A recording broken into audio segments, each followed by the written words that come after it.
A young woman in Bridgeport, Connecticut, who died last month under very suspicious circumstances. Lauren Smith Fields was found in her apartment by the man she had had a date with the night before. Her family accuses police of mishandling this investigation. The man hasn't been charged and is not considered a suspect, so we are not naming him. According to the police incident report, Smith Fields' date told police the two spent the night drinking, eating, and watching a movie. December 12th, 2021. The Bridgeport, Connecticut Emergency Operations Center received a phone call, an emergency phone call of an untimely death. Upon arrival to the residence, they found the lifeless body of a 23-year-old African-American female named Lauren Smith Fields. Her lifeless body lay lying in her bed with blood coming from her right nostril. The details of her untimely demise are a bit sketchy at this point, seeing as though there were only two people in the apartment that night. Lauren Smith Fields, the resident, and a man named Matthew LaFountain that she met on a dating app called Bumble. It's a pretty popular app. So what we're going to do is we're going to break down all the facts of the case as we know it at this time right now and try to come to grips with how such a young, vibrant, full of life, beautiful African-American queen, a woman period, it doesn't really matter about color with me, how something so young and so full of life and with such a future could just be gone in the snap of a finger, and how we could have the Bridgeport, Connecticut Police Department fail to offer the most simplest of an investigation into her death. So buckle in. The 911 call was made by a white man, 37-year-old, bald, Caucasian man. Lauren Smith Fields and Matthew LaFountain connect on Bumble, and they spark up some type of online romance. At some point in their back and forth, they exchange numbers, and they start communicating off the dating app without going on any dates, like a dinner date or like bowling or to a museum or anything like that, like really getting a chance to vet this guy properly. Lauren feels as though it's a good idea to invite this man to her house, to her home. According to Matthew LaFountain, he arrives at Lauren Smith Fields' apartment that night. He had spoke to Lauren on the phone, and she had stated to him that, she needed $40 to get her nails done. And then he said, okay, well, I can do that for you. I can give you that. She was like, all right, cool. Well, why don't you just come over? Now, mind you, she's never met this man.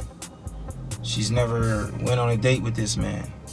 She's never had sex with this man. She doesn't know this man. She met this man on a dating app, people.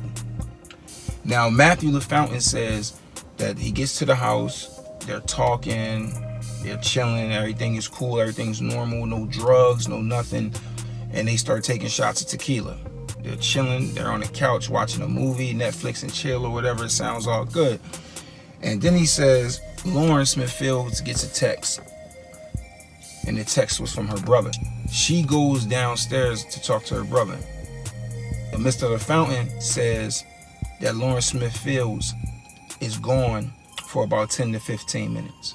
He says she comes back in the house, she goes directly to the bathroom. She's in the bathroom for a good while, another 10 minutes, and then she came back out to the living room. According to LaFountain, they go into the bedroom and lay down and they chill out and nothing happens and they go to sleep.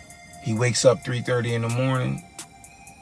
She was snoring. He went and everything was okay. Lauren was alive. So he says again, he wakes up around 6:30. Lauren is unresponsive. She's not breathing. She's cold. So he calls 911. 911 arrives to the house. The police arrive to the house. They determine she is dead. She is deceased. and she has blood coming from her right nostril. After giving him a few questions, they allow him to leave. They don't take him to the police station. They don't do any of that. They allow Matthew LaFountain, a white man, laying next to a dead black girl. They let him go home. They let him go home. It's just over, just like that. They pack up the scene. They get Lauren Smith Fields' body out of there, and it's all over. If there is a dead body somewhere, naturally, the last person to see that person alive would be a suspect, or at least it would warrant an interrogation, questioning into what happened, what was going on, what did you guys do, what did you guys eat, where did you guys go. You would at least have that. If the roles were reversed, if that was a dead white woman and that were a black man calling the police, then that is exactly what we would have got. But the Bridgeport, Connecticut police, these bumbling idiots, these bumbling fools, decided not to do any of that. And they said that Mr. LaFountain was not a suspect at all. The last person to see this woman alive is not a suspect. Do not even question them. We're going to take what he said at the site and we're going to run with that, and that's it. Case closed. Of course, Lauren Smith Fields' family, they want answers. They like, yo, listen, what the hell happened? So the police tell them that, he tells them that they were drinking and they were having fun and everything was okay. There are multiple problems with his story, right? Because he says she received a text message from her brother and went outside to see him. The brother, his name is Lakeem Jeter, says that he called his sister to bring his laundry outside. He spoke for 10, 15 minutes and she went back in the house. Another thing that is just astounding is that we're finding out now that when the police got there, they found blood smeared on the bed and on the floor, away from the bed. Like, it didn't drip off the bed and get onto the floor. They didn't process this evidence or anything. They didn't take any DNA samples under this man's nails. They didn't check his person or anything. They didn't give him a sobriety test, draw blood to see what type of drugs that he may have had in his system or anything like that. They just let this man go. I don't know what the hell kind of police work they do in Bridgeport, Connecticut, but god damn, that's rudimentary police work. Find a fucking dead body of a woman.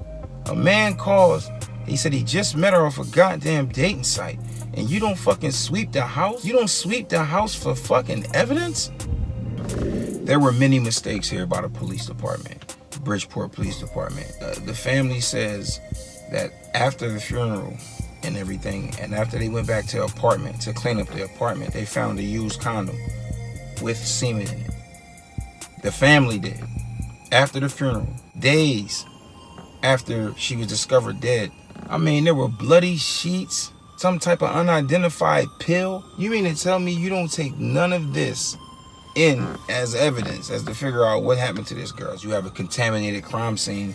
You can't go back and the family has the evidence, but that won't be admissible in court because the family collected the evidence. So even if that semen, after LaFountain says that they didn't have sex and he didn't touch her like that, even if his semen is in that condom, which the family does have their own attorney looking into it, so they're processing the DNA and everything as we speak. So even if his DNA is in there, it's not admissible in court because the fucking bonehead detectives didn't fucking do a proper search of the fucking apartment when they found this dead black girl in there with a white guy that she just met a few hours ago off a goddamn dating app. But if I'm a police officer and I walk into a scene like that, I'm like, all right, cool, boom. All right, what we got here? We got a dead girl over here. Boom, who was with her? This guy right here, he called 911. First thing I'm gonna do, let's get him down to the station. Let's interrogate him. We're gonna put him in the room. Yeah, give him some McDonald's. We gonna see what we can do with this guy. And I would have questioned him. We would have did all types of DNA analysis and everything. We would have did everything we could do to rule him out. You know what I'm saying? We would have did everything we could do to rule this man out, not just assume him out. Let's rule him out. Let's not assume him out.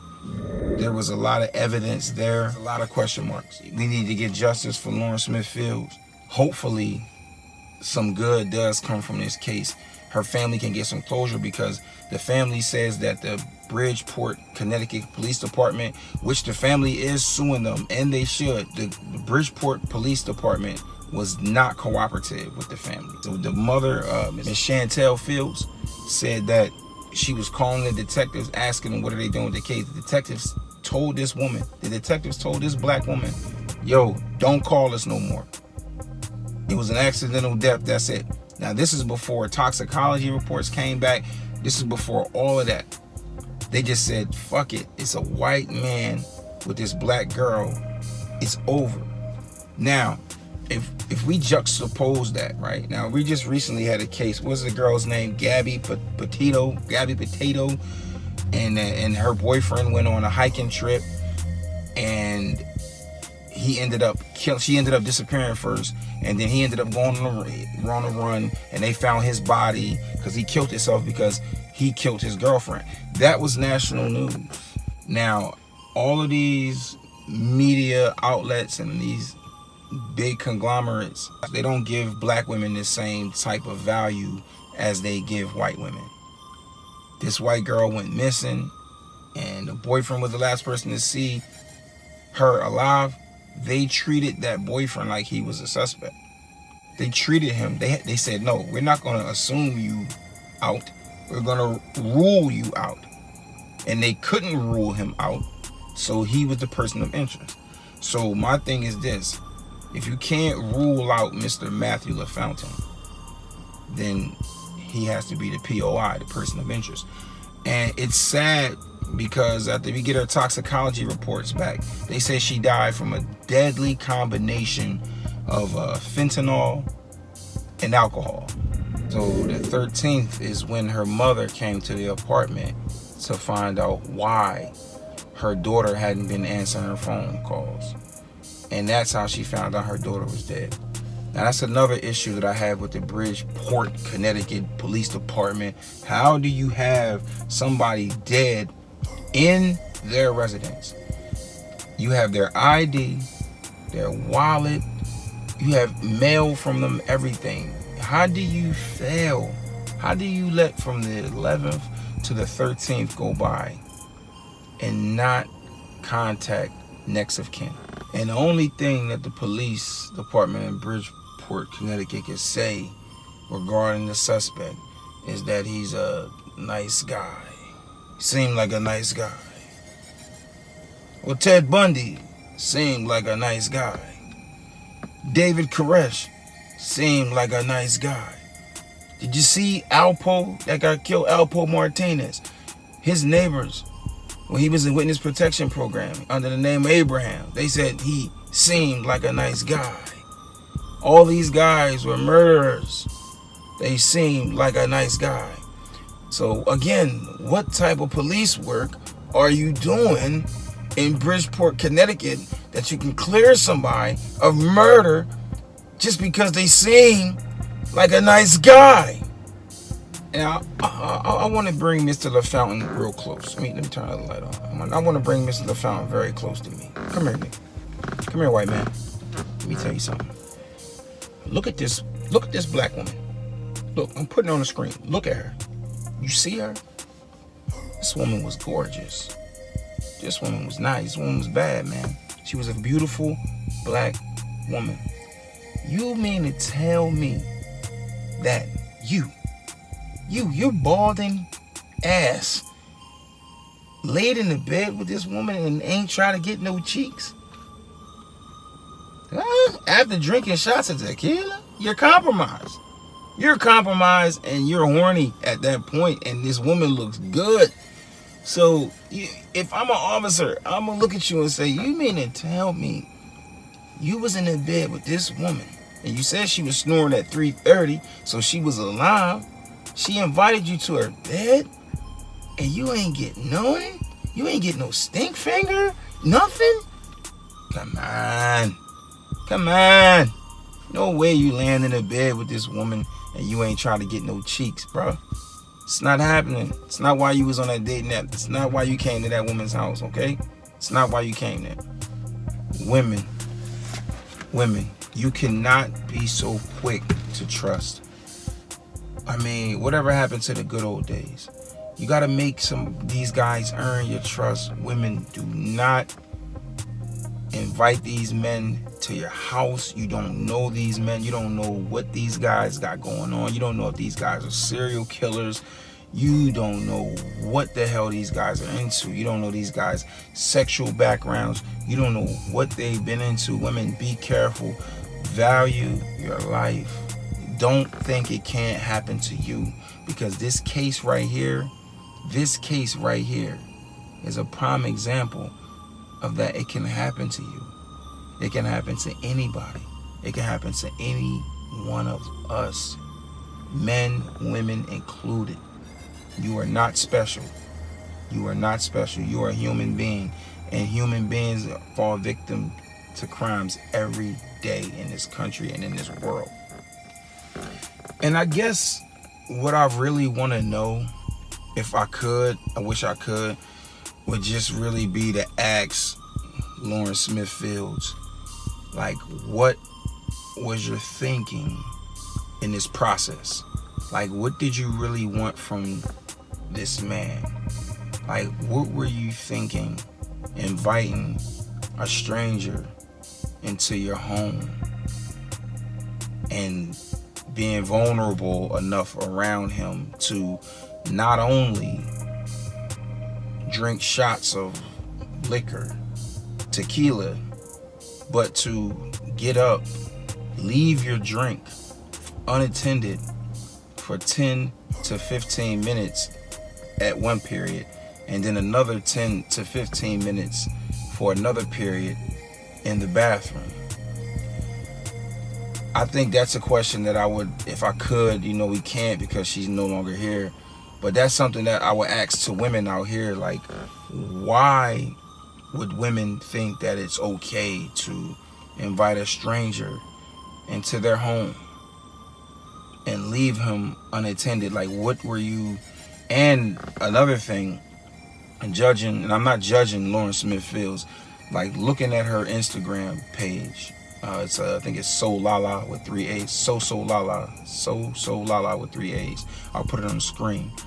Looking at her social media page, she's a very beautiful woman. She's an attractive woman. And when I look at, and I know opposites do attract sometimes, you know what I mean? In a lot of cases, opposites attract. So, but judging from her post and the type of things that she posts, it doesn't strike me that she would be interested in dating. And I misquoted his age, maybe in the beginning or later on in this video at 28. He's 37. So it makes me wonder, like, what would you need with a 37-year-old balding white guy? And your photos really don't say that about you. I could be wrong, because you can't really judge a book by its cover, So that's just something I would ask her, like, why would you invite a stranger into your home and leave your drinks or leave your home unattended with this guy? If anything, it has to be something, more to it, because you have to look at the situation where she didn't want to bring him around her brother. But a lot of girls are like that. They don't want to bring nobody around their family that they don't know like that. But the same could be said about having them in your home. You know what I mean? You don't want to bring them around your family because you don't know them like that. But then you shouldn't have them in your home unattended around your personal belongings. You never know. He could have been a scammer, like I said, a murderer, anything. That's just some food for thought. January 23rd of 2022 would have been Lauren Smith Fields' 24th birthday. And she would have been boarding the plane to head to Greece with her grandmother to celebrate. But instead, she's dead. And we have a police department who seems like they're really, really, really unwilling to make right out of the wrong that they initially did. They initially fucked up the case, and now the light is starting to burn hot on them. And rather than admit to the countless amount of mistakes they made in this investigation, they'd rather continue with the cover-up. Lauren Smith Fields' family has a GoFundMe. I will post that in this video. You will see it on your screen. If you would like to go donate to that, please do, because they have to come out of pocket for a second autopsy, a personal autopsy for Lauren Smith Fields, so they can try to get to the bottom of what really happened to this woman. So, you know, we're going to see what happens, man. And let me just say this right here in closing. Do I believe that this man intended to kill this young lady? No. I believe that Mr. Fontaine went to Lauren Smith Fields' house that night, and he was trying to hit. He was trying to have sex with her. You know, he's a man. He's a man, 28, 29, something like that. Year-old man. He was trying to get some cakes. So I believe that he went to her apartment with hopes of getting some action. Do I believe there was drugs involved? Yeah. And you know, parents, we have to understand that our children are not angels or saints when they're not around us.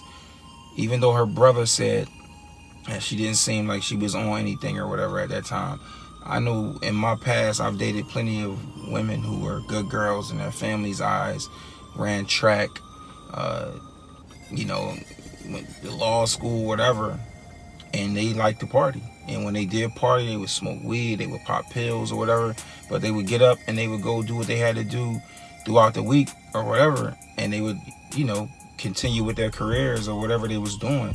So I think a valuable lesson could be learned here. And I think that lesson is that ladies, we have to be careful. Men, we have to be careful too. Everybody needs to be careful. These dating apps, under no circumstance should you meet a man or a woman, whatever, and invite them to your home. You don't know this person. This person has not built up any trust with you to the point where you can trust this person with your life. You know what I'm saying? Like, you don't know this person. Like, even if you're at a bar and somebody buys you a drink, you watch the bartender make you drink, don't you? You put a napkin over your drink and tell one of your girlfriends, "Yo, watch my drink, I'm stepping off real quick." You don't let nobody put none of your drink. So my whole thing that Lauren Smith Fields in this situation is, she could have went outside, he could have slipped something in a drink trying to get her a little bit more loose. He put too much in it and it got to her. And I think that's what we're going to find out happened at the end of this case. I think we're going to find out it was just a bad decision on her part to invite this man into her home and not know him like that.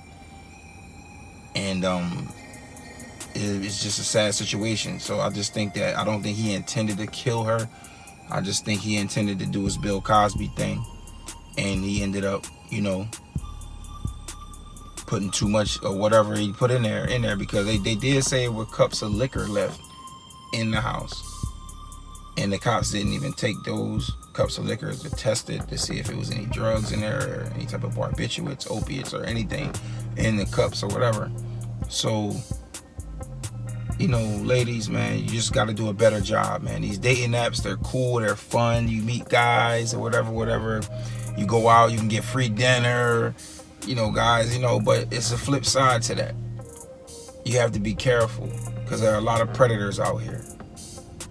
And you got to really guard your life, guard your body, because there's a lot of people that care about you, young ladies, you young African, especially you ladies of color, because ladies of color across the world are going missing at alarming rates, and it's never making the news. You know, one white woman goes missing and it's plastered all over CNN, Fox News, MSNBC. And I'm not trying to make this a racial thing, but the facts are the facts. They are what they are. It is that way. So I hope that this video will just bring to light some of the injustices that's going on up there in Bridgeport, Connecticut, and hopefully we can get something done, and let's just get to the bottom of this Lauren Smith Fields case. I want to say I send my condolences to her family and anybody that knew her, that loved her, and I hope that justice is brought about for Mr. Matthew LaFountain. If he's innocent, he's innocent. But if you asking me, I just think he did too much. I think he went in there knowing what he was trying to do, and this shit just went left. And the police department of Bridgeport, Connecticut, y'all should be ashamed of yourself. I heard there's been a lot of corruption at that police department anyway. So this is your boy, the Notorious Ren. I want to say rest in peace to Lauren Smith Fields. Hopefully this video sheds a little bit of light to my subscribers, and y'all can like, y'all can comment on this joint, and y'all can share it, you know, and just get it out there, get the word out there. Let's create some awareness for this young lady. She deserves it. She's just as important as the last girl that just went missing, Gabby Petito, whatever. She's just as important as her. So let's get some awareness out there, because she could have gone on to be anything in this world. Let's just get some justice for Lauren Smith Fields. This is Notorious Ren. Like, comment, subscribe, share. I appreciate y'all. It's been real.